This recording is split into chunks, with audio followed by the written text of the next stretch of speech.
Welcome, friends, Romans, and countrymen, to episode 2032, and thank you for joining me today. So we've got a great guest on today, a controversial guest. John Williams is on the show. I was invited to come on to his show a few weeks ago, and we did a great show together, so check that out on his channel. This is John Williams, and he's got some great insights into the market. I will say we do disagree on a few things, but overall we agree that the whole game is rigged, and we better do something about it. Yes, we definitely better do something about the rigged game in which we're in, and also we both agree for sure that we cannot depend on the government or the powers that be. We've got to make our own plan. We've got to take care of ourselves and design our own future. One of my great mentors early in my life, discovered him at age 17, was none other than the famous business philosopher Jim Rohn. And he said, if you don't have your own plan, you will, by default, fit into somebody else's plan. So that is definitely truer than ever today, because wow, there are just so many forces that are trying to attack us from every angle, whether it be the economy, personal finance, healthcare, big pharma. It's just unbelievable. It's just like an attack at every angle, and we've got to fend them off. But to put things in context, many generations before us have felt this way too. It's just that now my sense of it is that the difference is that all of this stuff is much more sort of scalable and wide-reaching due to technology. For example, decades ago, or hundreds of years ago, all these powers were trying to catch all the marbles and take them away from you. But it was kind of different back then because, you could just mind your own business. You could live in the countryside, live in a rural area, and you'd be largely independent, right? You'd grow your own food, your water would come out of a well. You were much more independent. Now that we've got this massively interdependent, interconnected world in which we live, not only at the local, state, and national level, but globally, of course, these supply chains, we've all seen the effects of that. One little tweak in this sort of just-in-time delivery environment can really mess things up badly. But of course, the good side of that is that it makes prices lower, right? And it hides inflation that would be there. And I could go down a rabbit hole and talk about this for hours on end. But let's get to today's episode. Couple things to share with you before John comes on. Great interview. He's going to be here with us Wednesday as well. So be sure to catch that because we just talk about a wide-ranging bunch of things. But I want to talk to you for a moment about self-management or hybrid self-management and about getting control. I have long recommended this strategy. It's been about, 15 years that I've been recommending hybrid self-management, and I am a self-manager of my own portfolio. No, I do not have a bunch of assistants helping me with this. I pretty much do it myself. And I kind of think there's a sort of a disease among rich people, or wannabe rich people as well. They're sort of over delegators, right? And I don't know, I guess you could criticize me for not delegating enough, but when I delegate, I learn a lot less. I'm just kind of that kind of person that, at least with some things, I like to roll up my sleeves and be engaged. Maybe it won't always be that way. It certainly hasn't always been that way in the past, but with technology, I find that delegation is many times, not always, but many times just highly overrated. You can do things for yourself with a few mouse clicks or a couple of easy messages back and forth on one of these many great communication platforms that we have, where, delegation actually makes it more cumbersome than it needs to be. When you can do things directly, do them easily and efficiently and cost effectively, I say do them directly. Right? That's not always the case. Sometimes it's better to have an intermediary party, but the internet and technology have created this world of disintermediation where we can go directly to the source and make something happen very easily. But that said, I want to tell you about a big disaster that happened with one of my properties last week. Oh my God. I don't know, it made me rethink this whole self-management thing. So here's what happened. This property has a cactus on it, and it was a pretty big one, and it fell over. It fell down. And the tenant sent me a message, and it had a picture, two pictures, in fact, of this cactus that was now blocking the walkway into the house, right? The little walkway up in the front yard. It's big. This thing must have weighed several hundred pounds, I guess. Anyway, I got four estimates, four quotes on the removal and cleanup of the cactus. And it's shocking, folks. It's just shocking to me. I have to laugh about this because it's so ridiculous.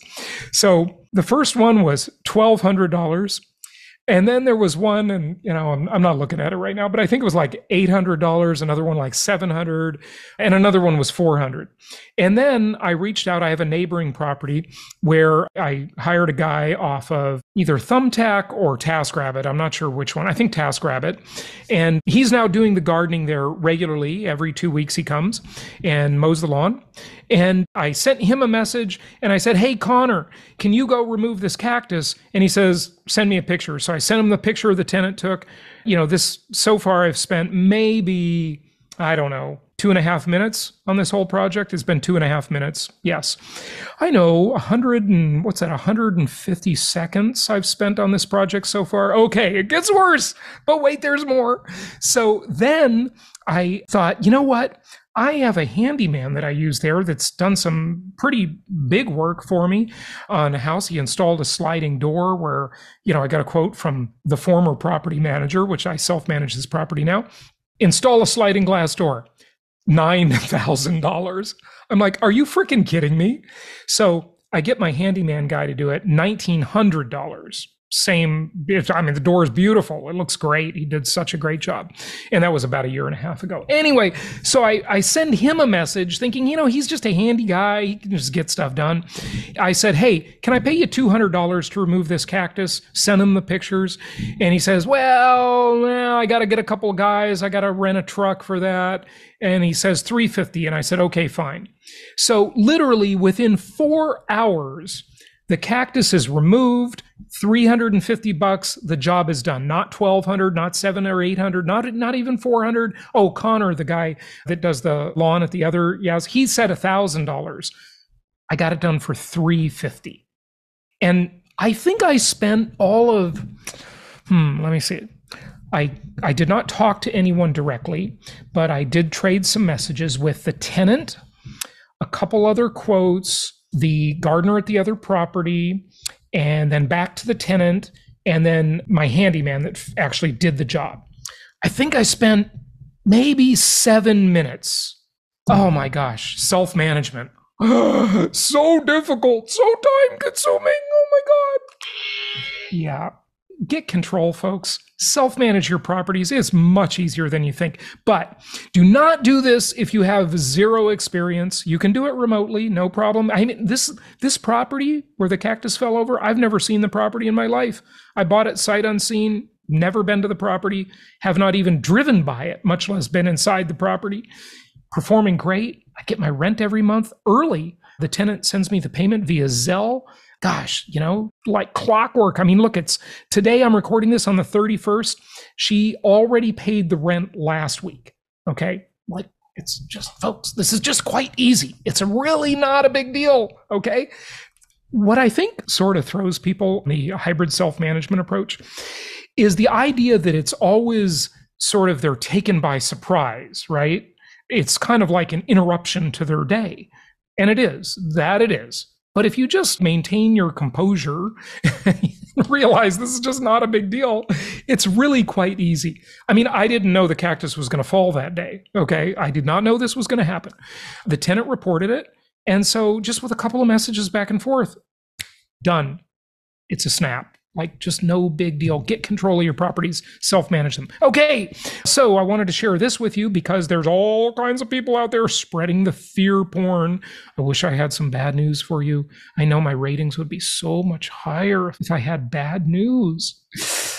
I'm sorry, I don't. Okay, so here's from Corelogic, the article entitled, U.S. Mortgage Delinquency Rate Drops to all-time low in May, Corelogic reports.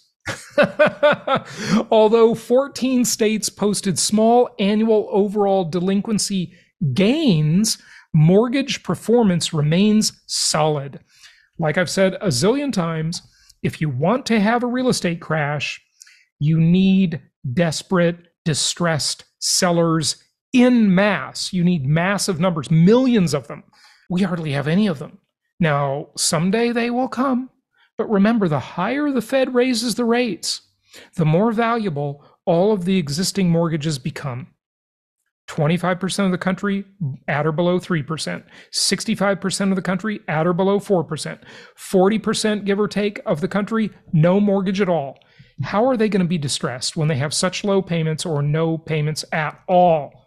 I mean, even with a job layoff, these mortgage rates are so low, their unemployment check would probably cover their mortgage and leave quite a bit of money left over. Yes, that's the market we're in, and that's why inventory is so low, because these people don't want to sell their homes. Okay, let's dig into this mortgage delinquency rate. The fear porn that isn't here. Okay, early stage delinquencies, these are 30 to 59 days past due. They were actually up slightly, 1.3% from 1.1% in May of the prior year. Okay, so in a year, they went up by 0.2%. Adverse delinquency, which is considered 60 to 89 days delinquent, 0.4%, and that's up from May of last year, which is 0.3%. Nothing big here. Serious delinquencies, 1%. They were down. These are the people that are more than 90 days past due, okay, including loans in foreclosure. The serious delinquencies went down to 1% now, okay, down from 1.3% a year ago. And from a high in the COVID era, August of 2020, the high was 4.3%, okay? So you get a comparison there. And I wish I had the stats. I do not have them handy from the Great Recession, 2008 stats to compare this. Unfortunately, I do not have those handy, because the compare to what question there would be like, oh my God, there's no delinquencies at all, right? So this is just crazy. This is an all-time low in delinquencies. The transition rate, this is the share of mortgage that transitioned from current to 30 days past due, 0.6%, and that is unchanged. It's the same amount. So anyway, it's at a historic low. And here's a chart, if you're watching this on video, where you can actually see visually what's going on. There's just no distress in the market, nothing to speak of. I mean, it's just like a non-event. It's a nothing burger. Okay, let's look at inventory, then we'll get to our guest, John Williams, today. Okay, so these are the clickbait headlines, you know, the fake news, inventory skyrocketing. Yeah, it's up ever so slightly. Okay, 479,000 homes for sale in the US, still in urgently low inventory level as we are now in the Jason months. July, August, September, October, November, JASON. Your host name. Okay. That's the only name in the calendar, you know. Demand still exceeds supply by a wide margin, and we just see really, really low inventory persisting in the marketplace. So, sorry, can't give you any bad news. I wish I could. We shall see. I'm going to show you an interesting study on a future episode coming up here. Well, it's not a study, it's my own study of why rents are way too low and the upward pressure coming at the rental market, which is going to be extremely significant. So look for that episode coming up. Maybe I'll get to it Wednesday, maybe the following week, but you're going to be blown away by this because I have been putting together a whole study on this that's going to be really interesting for you. Okay, let's get to our guest, John Williams. Here we go. It is my pleasure to welcome my buddy, John Williams, to the show. You may be familiar with his great work. I've been following him for several years. He hosts the YouTube channel, This is John Williams. Welcome, John. Hey, thanks a lot for having me on, Jason. It's good to have you. So you were showing me a really interesting website the other day that talked about the building requirements into the future in terms of how much housing we need, how many buildings we need in general, the regulations put on new construction that are pretty darn heavy, that basically have the effect of creating more homelessness, or at least moving people down the ladder in terms of what they can afford to buy. Do you want to start off by maybe sharing that on the screen, and we'll talk about that a little bit? I think a lot of people, they don't know what's about to happen, and they're soon going to find out. I'm going to blow your mind with some of this information. So yeah, it really was quite mind-blowing. So let's just first start with like credibility, right? Let's kind of like understand who's actually funding it, to just so we all kind of like understand what's actually happening. UK government, Ministry of Foreign Affairs of Denmark, Federal Ministry of the Environmental, Nature Conservation and Nuclear Safety, right? You have IKEA, L'Oreal, Oak Foundation, Hewlett Foundation, George at Open Society. Everybody knows George Soros's group. Yep. Yeah. FedEx. You obviously have right here. Google. Yeah. But then you have some really interesting players like Hillary Clinton. Remember, some people will only hear this on audio, so we do have to say it. Okay. So you have the Clinton Foundation. Yeah. And you have the World Bank. Mm-hmm. When you click on leadership, you look at the board of directors, you have Michael Bloomberg, right? Yeah. So you look at Bloomberg and you look at some of these players and you look at the amount of money and authority they have behind them. They're, I believe, someone you should consider paying close attention to. And you click on our cities and you might think, oh, it's not going to happen. I live in Texas or I live in Florida. Look at this map. These are all the locations that have already signed on to these pledges. Yeah, I mean, it's basically all of the key places around the world. That's what he's showing us. Yeah. Yeah. So for America, so far, there's 187 cities, but the ones that have signed on for a bulk of the pledges, we have Miami, we have New Orleans, we have Houston, we have Austin, we have Phoenix, we have LA, San Francisco, Portland, Seattle. Yeah. You have Chicago, Vancouver, Canada. Yeah. You have all throughout Canada, Boston, New York City, Philly, Washington, D.C. Okay. And so if you click around at some of these locations, I mean, it's really shocking. Like if you click on Los Angeles and you click on View City Profile, then you click on accelerators, you look at all of these pledges that they have to reduce cars, reduce carbon emissions, upgrading all of these building standards. It's really shocking. Like we pledge to enact regulations and or planning policies to ensure new buildings operate at net zero carbon by 2030. And it says we commit to owning, occupying, and developing only assets that are net zero carbon by 2030. And so everything is going to be soon about updating and issuing mandatory property upgrades on a lot of old buildings. If you click on what we do, you go to energy and buildings, it says the buildings that we live and work in cause nearly 60% of emissions in C40 cities on average, and up to 80% in some cities, from energy used to power, heat, or cool them. Construction materials and our building sector are also responsible for almost a third of global resource consumption. The need for buildings and infrastructure will only intensify by 2025. We will need to build 1 billion homes. Now, I don't know how the hell they do that. I don't think they will. Now, hey, we got to stop right there. Okay. So the website says the need for buildings and infrastructure will only intensify by 2025. Folks, that's in a year and a half. Okay. We will need to build 1 billion with a B new homes. There's no way that can be achieved, first of all. Okay, that's like an impossible goal. I mean, there's 8 billion people on the earth. We're not going to build 1 billion homes in a year and a half. And this is obviously worldwide, not just US. So to give a comparison, the housing stock in the United States, I mean, it depends what stats you look at, but it's somewhere around 140 million units. Okay. That's the number to give you a comparison. So 1 billion is like an insane number. It's a giant number. But what this really tells you is that this group, and there are many other groups like it, John, are pushing the cost of construction through the roof.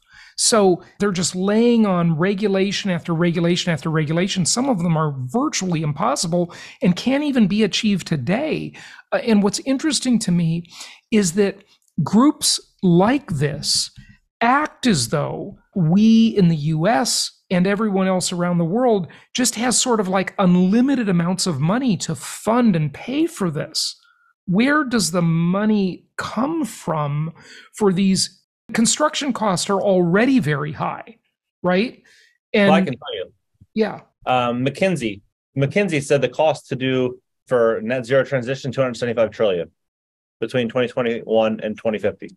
Okay, let's give them the compared to what on that. So $275 trillion with a T. So the GDP of the United States is about 23, 24 trillion a year.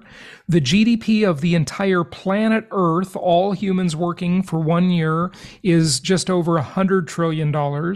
So this is a $275 trillion expense, according to McKinsey.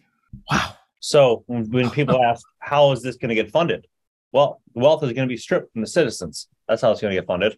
Yep. There's going to be new taxes to the likes in which we've never seen before. There's going to be new costs to the likes of which we've never seen before. There's going to be unlimited money printing. So it's going to be something big. And so what you mean there is new inflation, right? When you say unlimited money printing. Mm-hmm. They're going to print it. They're going to tax it. They're going to steal it. Yeah. So they go on to say about 60% of buildings that will exist by 2050 haven't been built yet. This means constructing a city the size of Stockholm or Milan every week until 2050, or the city the size of Singapore or New York every month. C40. Let's just reiterate that. So this means that the demand for construction is build a new city the size of New York or Singapore every month until 2050. So for the next 26 years, they say we need to build all of that. That is absolutely shocking numbers. And folks, what you might be thinking is there's no way there's that much demand for new buildings and new homes. But what I predict, and John, I have a feeling you're going to have some thoughts about this, is that they are going to try to condemn a lot of the properties that currently exist under the guise of being green, because these properties aren't good enough. They're going to offer buyouts. They're going to say eminent domain. I mean, in the United States, people have rights, fortunately, well, whatever rights are left. But, the government has to acquire properties through eminent domain, and they have to pay you for the properties, right? So what if they just go all out and AOC has her fantasy come true, and they just take all of these older homes and they just basically say, look, you're forced to sell them to the government, and we are going to build new homes that are net zero and carbon neutral in their place. Who's going to be able to afford these properties? I mean, this is just like it's a complete fantasy, this whole thing. Yeah, it's going to happen though, but it's not going to happen, I believe, on their timeline. I think some of it will happen for sure. Yeah. They set these huge lofty goals and be like, oh, look, we missed the target, or we're not going to make it. Right. And then so they continue to do this. They set these big lofty targets and like, all right, well, let's just hit this soft target. And then people are like, okay, that's not that hard. And before you know it, that target gets bigger and bigger. And then, yeah, they don't hit their exact mark in terms of like timing, but they get what they want. And they're going to enforce it by law or authority or whatever they have to do. It's already happening. Like, look at New York City, for example. Local law which is we got to build a new New York City once a month for the next 27 years. Look at this article here. Local Law 97. They said that the Looney Law spells financial ruin for many of the city's 3,700 co-op buildings, which is home to 800,000 apartments. It requires buildings of more than 25,000 square feet to either switch to electric, heat, or replace their boilers, cut down on emissions, right? But look, It says the Real Estate Board of New York estimates that affected buildings will face $200 million in penalties if they don't comply, rising to $900 million. This is annually by 2030. Wow. And so this is currently 5,500, if my memory serves me correct, 5,500 buildings now, and then it rises to like 15,000. And by the way, we're looking at, just for reference, we're looking at the New York Post website right now. Okay, this is the New Yeah. York Post. And John, the old saying we both like to use, money always goes where it's treated best. I Yep. can see a flight out of left-wing cities like New York City. The flight will just accelerate with stuff like this. Yeah. Yeah. I mean, it's going to get very interesting. Like the fines are going to only just continue to increase. It says the law requires larger buildings to cut their carbon by 40% by 2030 and 80% by 2050. I mean, So how, 2030, how can you make if you've got a building in New York City and you've got 6.5 years to cut your carbon emissions by 40%, I mean, how do you do that? That would cost an absolute fortune to comply with that. yeah, read that right there that I highlighted. Yeah. Fines for non-compliance can reach $1 million a year.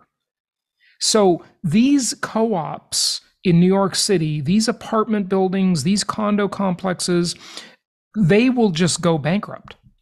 And people will flee. The association fees or the co-op fees will just skyrocket through the roof. There will be massive special assessments, and people will put their units on the market, and they'll move to red states that don't have these ridiculous requirements. They'll all keep moving to Florida. Even this stuff is happening in Florida. Yeah, I know. I'm just saying it's to a lesser degree. This is a global phenomenon, folks. There's nowhere to hide. There really isn't. But, it's always a matter of degree. And, it's much worse in blue states and especially in far left cities. It's just dramatically worse. Yeah. So here's my take. I think that currently red states are a hell of a lot better. There's no doubt about it. Yeah. And they will probably be better in the short term, next 5 years, 7 years, 10 years. They're probably going to be a lot better than being in LA or New York City. There's no doubt about it. But if you look at the trend, that's what's actually happening.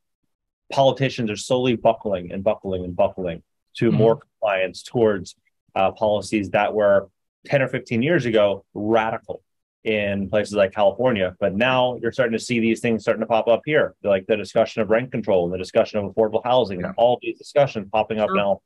10 years ago, nobody talked about any of that No stuff. question. Yeah. So it's like you're seeing trends, and I think we should pay attention to these trends. But you're seeing insanity in New York and LA and all of California. Like, look at this.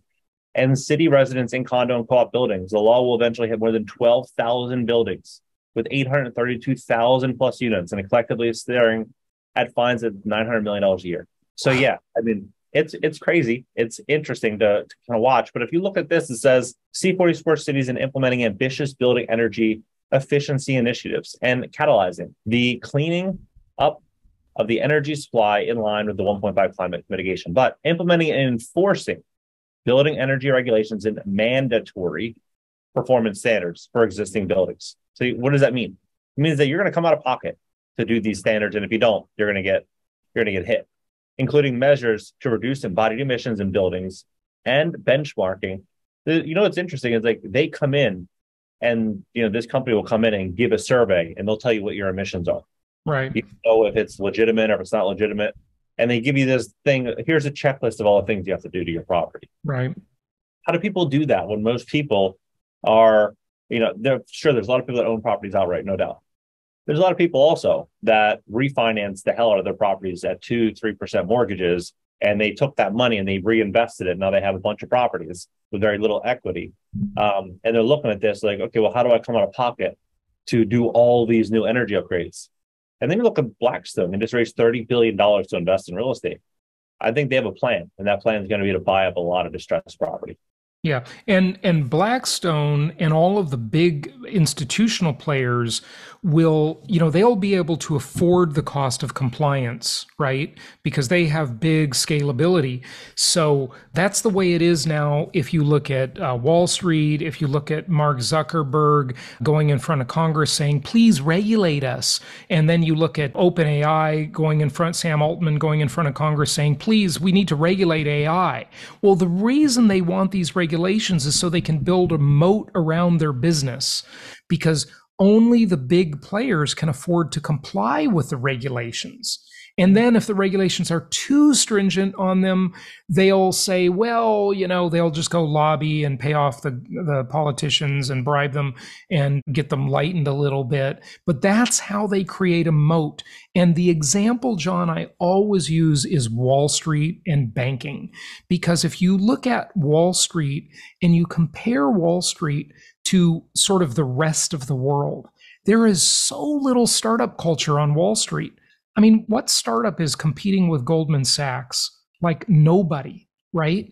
Because they've got this giant moat of regulations protecting them from competition. That's essentially what happens. It's called regulatory capture and rent seeking, and that's what these big players do. It's just a whole different game for them. But on the way into that, if Blackstone, for example, needs to buy up a whole bunch more properties, individual mom and pop investors might really profit from that, because on the way into that, they can peel off and sell, right? As Blackstone has to do quick roll-ups. And, we've certainly seen a lot of investors profit from selling their properties to hedge funds and, and big institutional players. So yeah, interesting. It'll be interesting to kind of see how this thing kind of plays out. I do think that it's going to get very beyond people's wildest expectations the next 5 or 10 years. A lot of people on Twitter, I'm on Twitter all the time, like scrolling, seeing what people are saying about real estate. And everybody thinks that the world is going to go back to 2017 and 2018, 2019. I don't think so. I think that the haves and have-nots, the gap will never be greater over the next decade or so. And then it's up to people to make smart decisions, like well-informed decisions, really doing the research, making smart investments. You don't want to sit in a bunch of cash, because at the end of the day, they're going to print the hell out of it. So you have to kind of have those options. You got to have a good business that's making money. You have to have some good investments. You have to have some cash and kind of be able to pivot, because who knows how this is all going to play out. Yeah. But they're going to be incentivizing and implementing citywide actions towards decarbonization. I actually saw this other thing. I'm going to show it to you. So Ithaca, New York is the first city to fully decarbonize. I think that's where Cornell University is, right? Aren't they in Ithaca? Not sure. But look at this. So Ithaca, New York becomes first U.S. city to become 100% decarbonization, buildings, and urban climate change. Milestone, right? But you scroll down here, and you're like, well, what does this actually mean? Well, hedge funds are actually lending money and basically putting liens on properties of property owners so that they can issue these upgrades, right? They're going to be tapping into private investments for climate projects. And it's going to be about $2 trillion a year, right? But look at this. It says many more cities will follow Ithaca, but local governments are best positioned to lead on buildings. Local governments are in a good place to tackle building issues because many existing policy structures given the majority of the oversight in the regulating buildings. A big reason why cities have really emerged as leaders on decarbonization, particularly with buildings, is traditionally land use and development has been more in the realm of state and local governments. They set building codes. They have the levers. Senior Policy Council, U.S. Green Buildings Council. These cities are feeling the local impacts from climate too, and becoming more tangible and motivating. They are feeling the impacts and knowing that they have the levers to use, right? What does that mean? It means cities across the board, relative to state and federal, are being more proactive on clean energy, building efficiency, and mostly because we have that grassroots connection to residents. We're responding with a request to the community. So this, they are going to be using those levers. They're going to be using the levers to issue these green upgrades.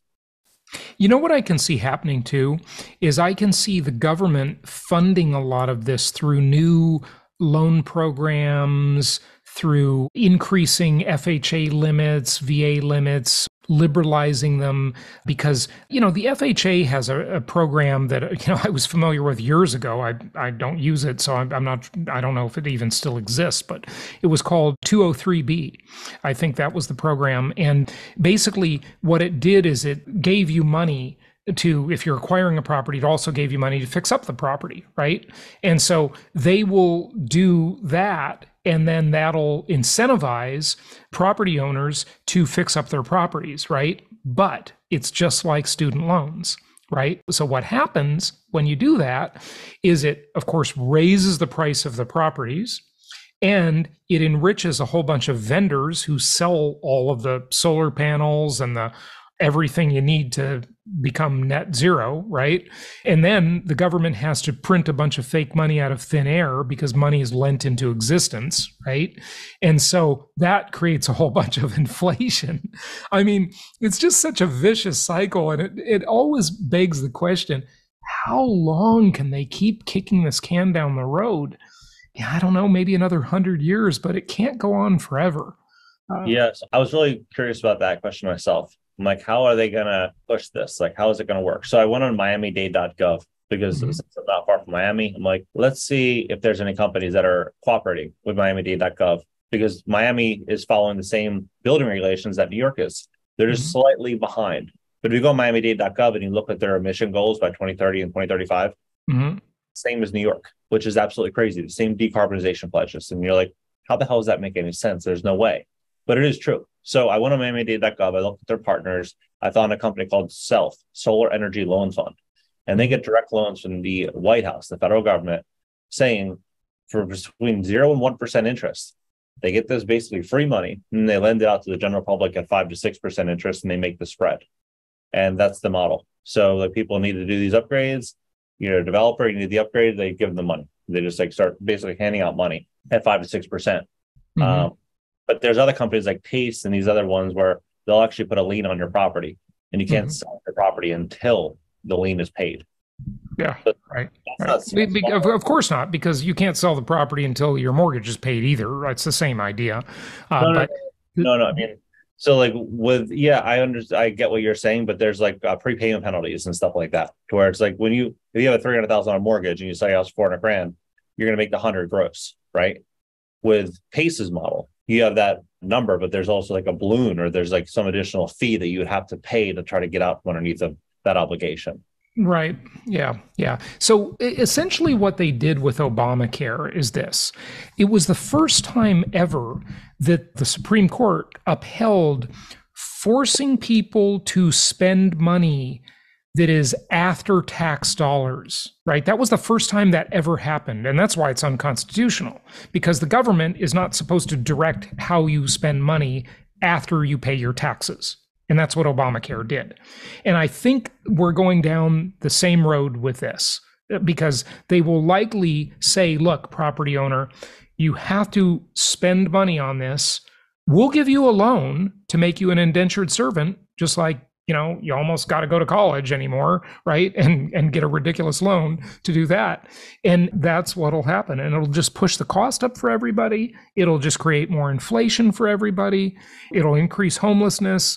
People will be living in smaller, lesser houses than they would have otherwise been able to afford because of these rules. It's just shocking. It really is. I saw this too. And I thought this was interesting. It's happening in California right now. And a lot of people don't know this, but California has this goal of getting CNBC's talking about it. It's on california.gov, but they want to build 2.5 million homes by 2030, right? So it's like they have a population of 40 million. They have 14.21 million homes, and they want to add 2.5. So they want to basically add 17%, 18% of inventory, it's a huge number. Yeah. So it's like, how the hell would they do that? Well, the easiest way for them to do that, I believe, is likely going to be not just ADUs and little small little wins like that for them. Accessory dwelling units. Yeah. Yeah. It's going to be massive property repositions of either commercial or residential, even things like storage. Like they're going to start converting things to housing. And the question I have is like, okay, if they move, even if they don't bring 2.5 million, let's say they bring 1 million.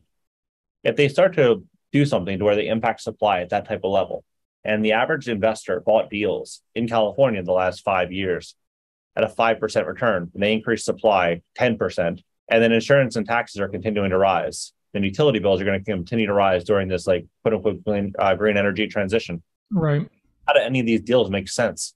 So unless you own that property and you got a really good cost basis on it, like a lot of people with a lot of leverage are going to get smacked in California. So that's why I think the next couple of years is strategy is going to be so important.